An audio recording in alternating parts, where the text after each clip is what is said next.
ನಮಸ್ಕಾರ ಪ್ರಿಯ ವೀಕ್ಷಕರೇ. ಕಾಂಗ್ರೆಸ್ ಪಕ್ಷದ ಆಂತರಿಕ ವಿದ್ಯಮಾನಗಳು ಕ್ರಮೇಣ ಸ್ಫೋಟಕ ಘಟ್ಟಕ್ಕೆ ಹೋಗ್ತಾ ಇದೆಯಾ? ಇದು ಅತ್ಯಂತ ಗಂಭೀರವಾದಂತಹ ಒಂದು ಪ್ರಶ್ನೆ ಎದುರಾಗಿದೆ. ಮುಖ್ಯಮಂತ್ರಿಯವರ ಬೆಂಬಲಿಗರ ಬಣ ಕೆಪಿಸಿಸಿ ಅಧ್ಯಕ್ಷ ಡಿ.ಕೆ. ಶಿವಕುಮಾರ್ ಅವರ ಮೇಲೆ ಮುಗಿಬೀಳ್ತಿರೋದನ್ನು ನೋಡಿದ್ರೆ ಇದು ಸ್ಫೋಟ ಆಗುತ್ತೇನೋ ಎನ್ನುವಂತಹ ಚಿತ್ರಣ ನಮ್ಮ ಕಣ್ಣಿಗೆ ಕಾಣ್ತಾ ಇದೆ. ಒಂದು ಡಿ.ಕೆ. ಶಿವಕುಮಾರ್ ಅವರ ವಿರುದ್ಧದ ಅವರ ಅಸಮಾಧಾನ, ಕೆಪಿಸಿಸಿ ಅಧ್ಯಕ್ಷರಾಗಿರುವ ಡಿ.ಕೆ. ಶಿವಕುಮಾರ್ ಅವರನ್ನು, ಅವರ ಸ್ಥಾನವನ್ನೂ ಲೆಕ್ಕಿಸದೆ, ಪಕ್ಷದ ವರ್ಚಸ್ಸನ್ನೂ ಲೆಕ್ಕಿಸದೆ ಬಹಿರಂಗವಾಗಿ ಅವರನ್ನ ಪ್ರಶ್ನಿಸುವ ಮಟ್ಟಕ್ಕೆ ಕಾಂಗ್ರೆಸ್ನ ಆಂತರಿಕ ಭಿನ್ನಮತ ಹೋಗ್ತಿದೆ ಅಂತಂದ್ರೆ ಇದು ವರಿಷ್ಠರ ಮಧ್ಯಪ್ರವೇಶ ಅನಿವಾರ್ಯ ಎನ್ನುವ ಪರಿಸ್ಥಿತಿ ನಿರ್ಮಾಣ ಆಗಿದೆ. ಕ್ರಮೇಣ ಈ ಭಿನ್ನಾಭಿಪ್ರಾಯ ಒಂದು ರೀತಿಯಲ್ಲಿ ಬಿಕ್ಕಟ್ಟಿನ ಸ್ವರೂಪ ಪಡೆಯುವಂಥ ನಿಧಾನಕ್ಕೆ ಜಾರ್ತಾ ಇದೆ.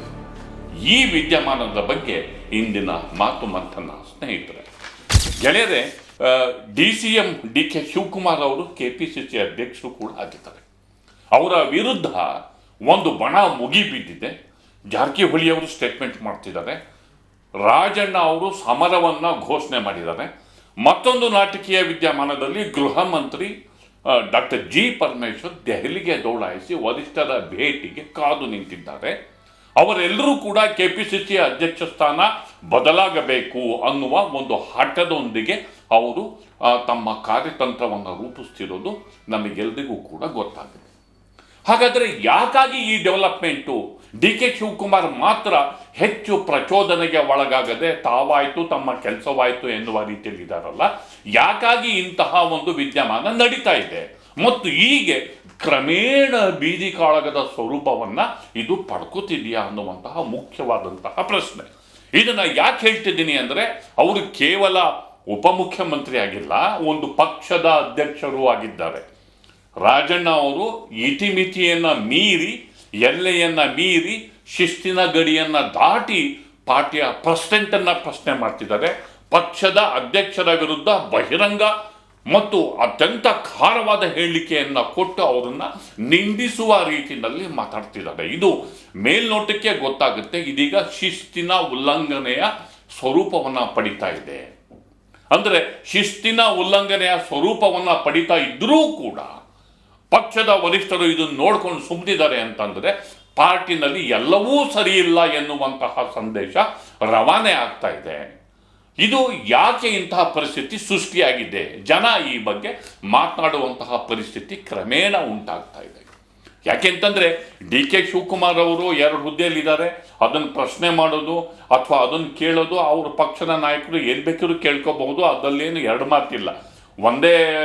ಒಬ್ಬರಿಗೆ ಒಂದೇ ಹುದ್ದೆ ಅನ್ನೋದು ಪಕ್ಷದ ನೀತಿ ಆಗಿದ್ರೆ ಪಕ್ಷದ ಹೈಕಮಾಂಡ್ ಅದನ್ನ ತೀರ್ಮಾನ ಮಾಡುತ್ತೆ.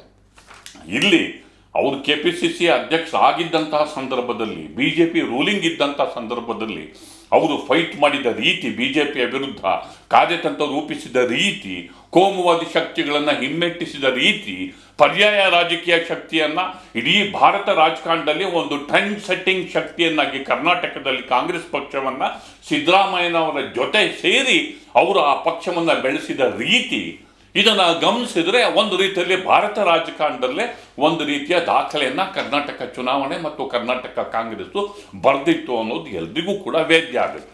ಅವರ ಅಧಿಕಾರ ಅವಧಿ ಮುಗೀತು ಅಂತಂದ್ರೆ ಅದನ್ನು ತೀರ್ಮಾನ ಮಾಡಬೇಕಾಗಿರೋದು ಪಾರ್ಟಿ ಹೈಕಮಾಂಡು, ಅಥವಾ ಅವರಿಗೆ ಯಾವ ಕಾಲಕ್ಕೆ ಮುಂದುವರಿಸಿದೀವಿ, ಯಾವ ಕಾರಣಕ್ಕೆ ಅನ್ನೋದನ್ನು ಹೇಳಬೇಕಾಗಿರೋದು ಹೈಕಮಾಂಡು.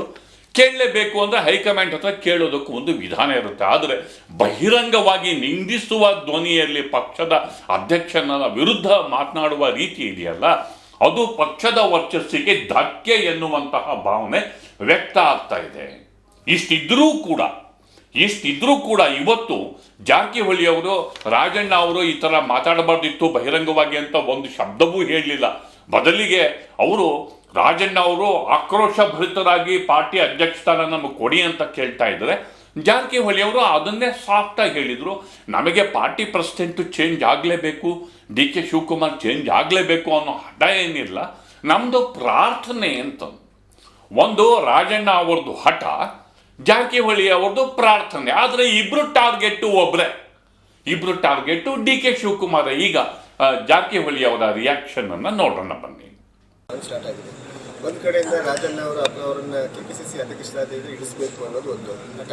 ನಾನು ಅದಕ್ಕೆ ಆಗ್ತೀನಿ ಅನ್ನುವ ಒಂದು ಸೂಚನೆಯನ್ನು ಅಲ್ಲ, ಹಠ ಅಲ್ಲ, ನಮ್ಮ ಹತ್ತಲ್ಲಿ ಏನೂ ಇಲ್ಲ. ನಾವೇನೋ ರಿಕ್ವೆಸ್ಟ್ ಹೇಳಿದಲ್ಲ, ಪ್ರಾರ್ಥನೆ ಮಾಡೋದಷ್ಟೇ. ಅಂತಿಮವಾಗಿ ಹೈಕಮಾಂಡ್ ಡಿಸಿಷನ್ ಮಾಡಬೇಕು. ಅವರ ಅಭಿಪ್ರಾಯ ಹೇಳಿರ್ಬೋದು, ಹೇಳಲಿಕ್ಕೆ ನಮ್ಮ ಪಕ್ಷದಲ್ಲಿ ಎಲ್ಲ ಸ್ವತಂತ್ರ ಇದ್ದಾರೆ, ಹೇಳಿದ್ದಾರೆ. ಅಂತಿಮವಾಗಿ ಪಕ್ಷ ಹೈಕಮಾಂಡ್ ಇದೆ, ಅವ್ರು ನಿರ್ಧಾರ ಮಾಡಿದ್ರೆ ನಾವು ಮಾಡೋಲ್ಲ. ಈಗ ಕೆ ಸಿ ಚಂದ್ರಶೇಖರ್ ಅವರು ಕಾರ್ಯಾಧ್ಯಕ್ಷರು, ಅವರು ನಿನ್ನೆ ಹೈಕಮಾಂಡ್ ಅವರಿಗೆ ಪತ್ರಗಳು ಬಂದಿದ್ದಾರೆ ಮತ್ತು ದೂರು ಕೊಟ್ಟಿದ್ದಾರೆ ಕೆ ಸಿ ವೇಣುಗೋಪಾಲಿಗೂ ಹಾಗೆಯೇ ಖರ್ಗೆ ಅವರಿಗೆ. ಏನಂತ ಹೇಳಿದ್ರೆ, ರಾಜಣ್ಣ ಅವರ ಹೇಳಿಕೆಯಿಂದ ತುಂಬ ಮುಜುಗರ ಆಗ್ತಿದೆ, ಪಕ್ಷಕ್ಕೆ ತುಂಬ ಇದಾಗ್ತಾ ಇದೆ, ಏನೋ ಒಂಥರ ಬೇರೆ ರೀತಿಯಲ್ಲಿ ಏನು ಈಗ ಮೇಲಿಂದ ಆರ್ಡರ್ಗಳು ಬಂದರೂ ಅದನ್ನು ಅವರೇ ಅಲ್ಲೇ ಚರ್ಚೆ ಮಾಡ್ಬೋದಲ್ಲ, ಅಧ್ಯಕ್ಷ ಕರೆಸಿ ಚರ್ಚೆ ಮಾಡ್ಬೋದಲ್ಲ. ಅಧ್ಯಕ್ಷರವರು ಅವರೇ ಕರೆದು ಚರ್ಚೆ ಮಾಡಿದ್ರೆ ಇಲ್ಲೇ ಪರಿಹಾರ ಆಗ್ತದೆ. ಡೆಲ್ಲಿಗೆ ಹೋಗುವಂಥದ್ದು ಏನು ಅವಶ್ಯಕತೆ ಇಲ್ಲ. ಈಗ ರಾಜಣ್ಣಪ್ಪ ಅವ್ರ ಅಂಡರ್ನಲ್ಲಿದ್ದಾರೆ, ಅವರು ಅಧ್ಯಕ್ಷ ಅಂಡರ್ನಲ್ಲಿ ಎಲ್ಲ ಇರ್ತೀವಿ ನಾವು. ಇಲ್ಲೇ ಕರೆದು ಚರ್ಚೆ ಮಾಡಿದ್ರೆ ಪರಿಹಾರ ಆಗ್ತದೆ, ಡೆಲ್ಲಿಗೆ ಬರೆಯುವಂಥದ್ದು ಅವಶ್ಯಕತೆ ಇಲ್ಲ, ನನ್ನ ಅಭಿಪ್ರಾಯ. ಈಗ ಡಿ ಕೆ ಶಿವಕುಮಾರ್ ಅವರಿಗೆ ರಾಜಣ್ಣ ಅವರು ಹೇಳಿರುವಂಥದ್ದು, ನನಗೆ ಶಿಸ್ತನ್ನು ಕಲಿಸ್ಬೇಕಾದ ಅವಶ್ಯಕತೆ ಇಲ್ಲ. ಮತ್ತು AICC ಇವರ ಬಗ್ಗೆ ನನಗೆ ಗೊತ್ತಿಲ್ಲ, ಅದನ್ನು ನಾನು ಹೇಳಲಿಕ್ಕೆ ಆಗಲಕ್ಕ. ಅದು ಅವರವರ ಹೇಳಿಕೆ, ಪ್ರತಿಯೊಂದು ನಾನು ಅದಕ್ಕೆ ಪ್ರತಿಕ್ರಿಯೆ ನೀಡಲಿಕ್ಕಾಗಲ್ಲ. ಅದು ಅವರ ಅಭಿಪ್ರಾಯ ಹೇಳಿದ್ದಾರೆ. ನನಗೆ ಎಷ್ಟು ಮಾಹಿತಿ ಇದೆ ಅಷ್ಟು ಹೇಳ್ತೀನಿ ಅಷ್ಟೇ. ಜಾರಕಿಹೊಳಿ ಅವರ ಪ್ರತಿಕ್ರಿಯೆಯನ್ನು ನಾವು ನೋಡಿದ್ವಿ. ಈಗ CM ಮಾತಾಡ್ತಿರೋರು ಯಾರು? ಜಾರಕಿಹೊಳಿ ಅವರು ಮಾತಾಡ್ತಿದ್ದಾರೆ, ರಾಜಣ್ಣ ಅವರು ಮಾತಾಡ್ತಿದ್ದಾರೆ. ಇವರೆಲ್ಲ ಯಾರು? ಸಿದ್ದರಾಮಯ್ಯನವರ ಬಂಟರು, ಬಲಗೈ ಬಂಟರು, ಅವರ ಕಟ್ಟಾಡುಗಳು. ಸಿದ್ದರಾಮಯ್ಯನವರು ಮುಖ್ಯಮಂತ್ರಿಗಳು ಒಂದು ಮಾತು, ನೀವು ಸುಮ್ಮನೆ ಶಿಸ್ತನ್ನು ಮೀರಬೇಡಿ ಅಂತಂದರೆ ಆ ಶಿಸ್ತಿನ ಗಡಿ ದಾಟದಿರುವಷ್ಟು ನಿಷ್ಠೆ ಅವರಿಗಿದೆ.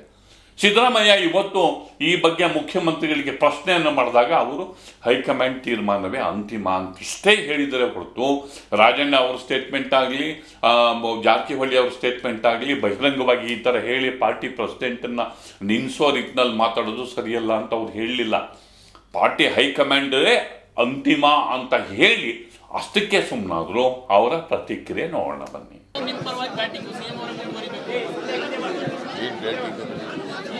ನೀವೇ CM ಮುಂದುವರಿಬೇಕು ಅನ್ನೋದು ರಾಜಣ್ಣವರು. ಈಗ ಅದ್ರ ಬಗ್ಗೆ ನಾನು ಕಾಂಟ್ರವರ್ಸಿ ಮಾತಾಡಕ್ಕೆ ಹೋಗಲ್ಲ. ಅವರ ಅಭಿಪ್ರಾಯಗಳನ್ನೇ ಹೇಳಿದ್ದಾರೆ. ಡಿ ಕೆ ಶಿವಕುಮಾರ್ ಅವರ ಅಭಿಪ್ರಾಯ ಹೇಳಿದ್ದಾರೆ, ರಾಜಣ್ಣ ಅವರ ಅಭಿಪ್ರಾಯ ಹೇಳಿದ್ದಾರೆ.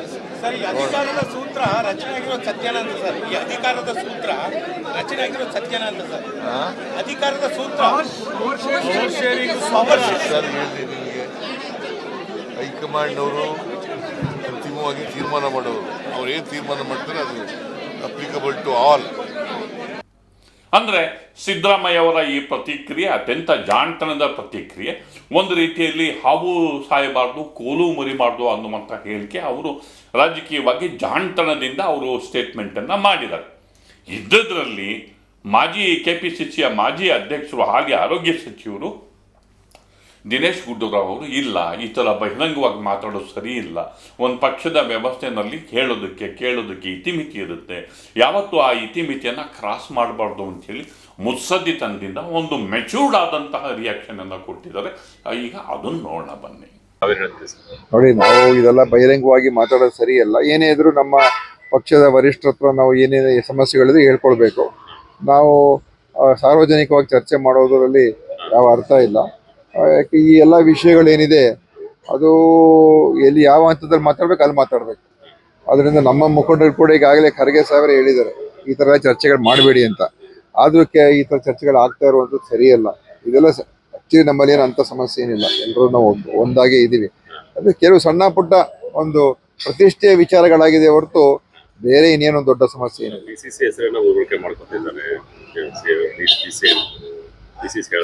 ಅದೇ ಈ ತರ ಈ ಒಂದು ಪ್ರತಿಷ್ಠೆಯ ಮಾತುಗಳಾಗೋಗಿದೆ. ಅದಕ್ಕೆ ಎಲ್ಲೊಂದ್ ಕಡೆ ಕೂತ ಸರಿಪಡಿಸ್ಕೊಂಡ್ಬಿಟ್ರೆ ಒಳ್ಳೇದಂತ ನಂಗೆ ಅನ್ಸುತ್ತೆ.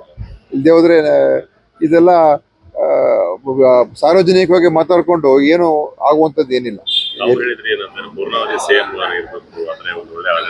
ಯಾರು ನೋಡಿ, ಇವೆಲ್ಲ ನಾವು ಚರ್ಚೆ ಈಗ CM ಅವ್ರು ಇದ್ದಾಗ CM ಅವ್ರನ್ನ ತೆಗಿಬೇಕು ಅಂತ ಯಾರು ಹೇಳ್ತಾ ಇದ್ದಾರೆ? ಯಾರು ಹೇಳ್ತಾ ಇಲ್ಲ. CM ಬದಲಾವಣೆ ಆಗ್ಬೇಕು ಅಂತ ಯಾರು ಹೇಳ್ತಾ ಇಲ್ಲ. ಸೊ ಅದ್ರ ಅವಶ್ಯಕತೆನೂ ಆ ಚರ್ಚೆನೇ ಆಗ್ಬಾರ್ದು. ಒಳ್ಳೆ ಆಡಳಿತ ಕೊಡ್ತಾ ಇದ್ದಾರೆ ಆಡಳಿತ ಕೊಡ್ತಾ ಇದೀವಿ, ಇನ್ನೂ ಒಳ್ಳೊಳ್ಳೆ ಕಾರ್ಯಕ್ರಮ ಎಲ್ಲವೂ ಎಲ್ಲೆಲ್ಲ ಏನೋ ನೋಡಿ, ರಾಜಕೀಯ ಕ್ಷೇತ್ರ ಸ್ವಲ್ಪ ಇವೆಲ್ಲ ಇದ್ದೇ ಇರ್ತದೆ ಅಲ್ವಾ, ಎಲ್ರಿಗೂ ಆಸೆ ಆಕಾಂಕ್ಷೆಗಳು ಇದ್ದೇ ಇರ್ತದೆ, ಅದು ರಾಜಕೀಯ. ಆದ್ರೆ ಎಲ್ಲ ಇತಿಮಿತಿಯಲ್ಲಿ ಇರ್ಬೇಕಷ್ಟೇ, ಎಲ್ಲಿ ಯಾವ ಚೌಕಟ್ಟಿನಲ್ಲಿ ಏನಂತ ಇಲ್ಲ ನನಗೆ ಅರ್ಥ ಇಲ್ಲ. ಸಂತೋಷ್ ಲಾಡ್ ಅವರು ನಿನ್ನೆ ದಿನೇಶ್ ಗುಂಡೂರಾವ್ ಅವರ ಒಂದು ಮೆಚೂರ್ಡ್ ರಿಯಾಕ್ಷನ್ ಅನ್ನು ನಾವು ನೋಡಿದ್ವಿ. ಈ ಒಟ್ಟು ಚಿತ್ರಣವನ್ನ ಗಮನಿಸಿದ್ರೆ ಏನಾಗುತ್ತೆ, ಕಾಂಗ್ರೆಸ್ಸು ಹಳಿತಾಗ್ತಾ ಇದೆ. ನೀವು ಅಡ್ಮಿನಿಸ್ಟ್ರೇಷನ್ ಕೊಟ್ಟು ಬೇಕಾದಷ್ಟು ಪ್ರೋಗ್ರಾಮ್ಸ್, ಗ್ಯಾರಂಟಿ ಪ್ರೋಗ್ರಾಮ್ಸ್ ಅನ್ನ ಕೊಟ್ಟರೂ ಕೂಡ ಈ ಆಂತರಿಕ ಗೊಂದಲ ಆ ಜನಪ್ರಿಯತೆಯನ್ನ ತಿಂದಾಗ್ತಾ ಇದೆ. ಪಕ್ಷದ ಒಳಗಿನ ಗೊಂದಲದ ಕಾರಣಕ್ಕೆ ಪಕ್ಷದ ಜನಪ್ರಿಯ ಕಾರ್ಯಕ್ರಮಗಳೆಲ್ಲ ಮರೆಯಾಗ್ತಿದೆ. ಪಕ್ಷದ ಆಂತರಿಕ ಕಿತ್ತಾಟ, ಪಕ್ಷದ ನಾಯಕರ ಜಟಾಪಟಿ, ಅವರ ಕದನ ಅದೇ ಹೈಲೈಟ್ ಆಗ್ತಾ ಇದೆ. ಇಷ್ಟು ಬೇಡ ಬಿಜೆಪಿ ಅಂತ ಕಾಂಗ್ರೆಸ್ಸಿಗೆ ಮತವನ್ನು ಕೊಟ್ಟು ಅಧಿಕಾರಕ್ಕೆ ತಂದರೆ ಇವ್ರದ್ದು ಇದೇ ಗೋಳಾಯ್ತಲ್ಲಪ್ಪ ಅನ್ನುವ ಅಭಿಪ್ರಾಯ ಕ್ರಮೇಣ ಚರ್ಚೆಗೆ ಈಡಾಗ್ತಾ ಇದೆ. ಆದ್ದರಿಂದ ವರಿಷ್ಠರ ಮಧ್ಯಪ್ರವೇಶ ಅನಿವಾರ್ಯ ಎನ್ನುವ ಪರಿಸ್ಥಿತಿ ಉಂಟಾಗಿದೆ. DK ಶಿವಕುಮಾರ್ ಎಲ್ಲಿಯವರೆಗೆ ಈ ಮೌನವನ್ನು ವಹಿಸ್ತಾರೆ ಅನ್ನೋದು ಇಲ್ಲಿ ಮುಖ್ಯವಾದಂತಹ ಪ್ರಶ್ನೆ ಆಗಿದೆ. ವರಿಷ್ಠರು ಮಧ್ಯಪ್ರವೇಶ ಮಾಡಲಿಲ್ಲ ಅಂದರೆ ಇಲ್ಲಿ ಕಾಂಗ್ರೆಸ್ನ ಪರಿಸ್ಥಿತಿ ಬಿಗಡಾಯಿಸುವುದು ನಿಶ್ಚಿತವಾಗಿದೆ. ಇಷ್ಟನ್ನು ಹೇಳಿ ನಾನು ಮಾತನ್ನು ಮುಗಿಸ್ತಿದ್ದೇನೆ. ದಯವಿಟ್ಟು ದಿ ಪೋಸ್ಟ್ ನೋಡಿ, ಲೈಕ್ ಮಾಡಿ, ಶೇರ್ ಮಾಡಿ, ಸಬ್ಸ್ಕ್ರೈಬ್ ಮಾಡೋದಕ್ಕೆ ಮರಿಬೇಡಿ ಗೆಳೆಯರೆ. ನಮಸ್ಕಾರ.